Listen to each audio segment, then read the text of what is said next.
Every year, thousands of Indians move abroad and begin earning in a currency stronger than the one they grew up with. On paper, this looks like success.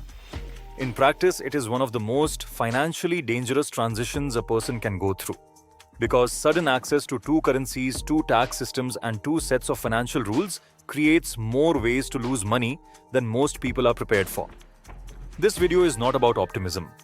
It's about the 5 specific, well-documented mistakes that quietly erode NRI wealth and the data behind why they happen. Consider Rohan, a software engineer who moved from India to Canada in 2015. Within 8 years, he was earning 6 figures in Canadian dollars. By any conventional measure, he had made it. But when he ran a full accounting of his assets across both countries in 2023, he discovered something unsettling. His effective net worth was nearly 18% lower than what his income alone would predict. Rohan hadn't made a single catastrophic decision. He had made 5 small ones, repeated for 8 years. Mistake 1. Fragmented net worth. Behavioral finance research is consistent on this point. People cannot manage what they cannot see in one place. The brain treats split assets as separate mental accounts rather than one system. This is a documented cognitive bias called mental accounting, first described by economist Richard Thaler. The consequence is measurable. Idle cash sitting in low-yield accounts, forgotten fixed deposits, and mortgage debt serviced without any awareness of their true cost. The fix is not complicated. It is a single consolidated net worth statement, updated monthly, in one currency.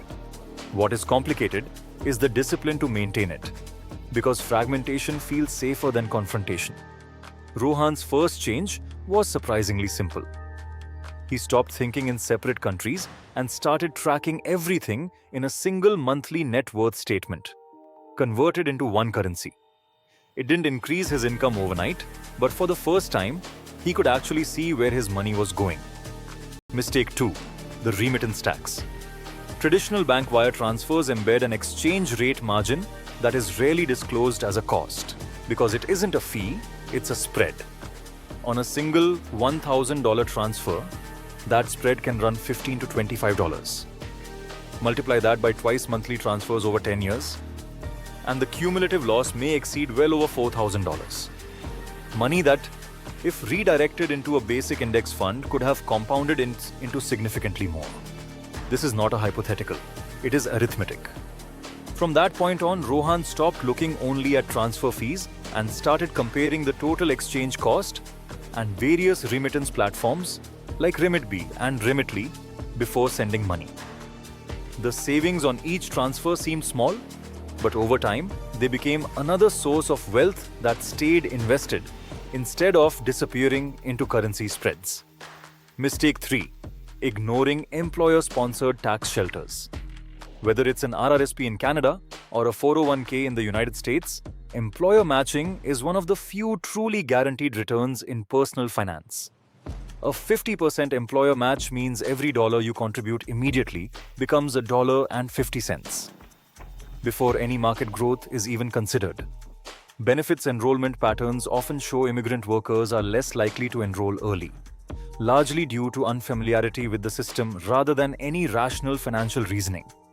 The result is a permanent, unrecoverable loss of matched contributions and tax-deferred compounding. The single most expensive mistake on this list, dollar for dollar. Once he understood every retirement and tax-advantaged benefit available through his employer and how the system worked, it became clear that delaying enrollment in the right scheme was far more expensive than taking the time to learn it. Mistake 4. Uncovered currency exposure. An NRI saving in dollars for a fixed rupee target is running an unhedged currency position without realizing it. Exchange rates are not linear. They move in regime shifts, often 5 to 8% within a single fiscal quarter during periods of volatility. The correction is not prediction. It is staged conversion, moving funds on a fixed schedule rather than a single lump sum bet on timing. Instead of trying to predict where the exchange rate would go next, Rohan created a fixed schedule for converting money. The goal wasn't to beat the market, it was to remove guesswork from an important financial decision. Mistake 5. Unaligned estate planning.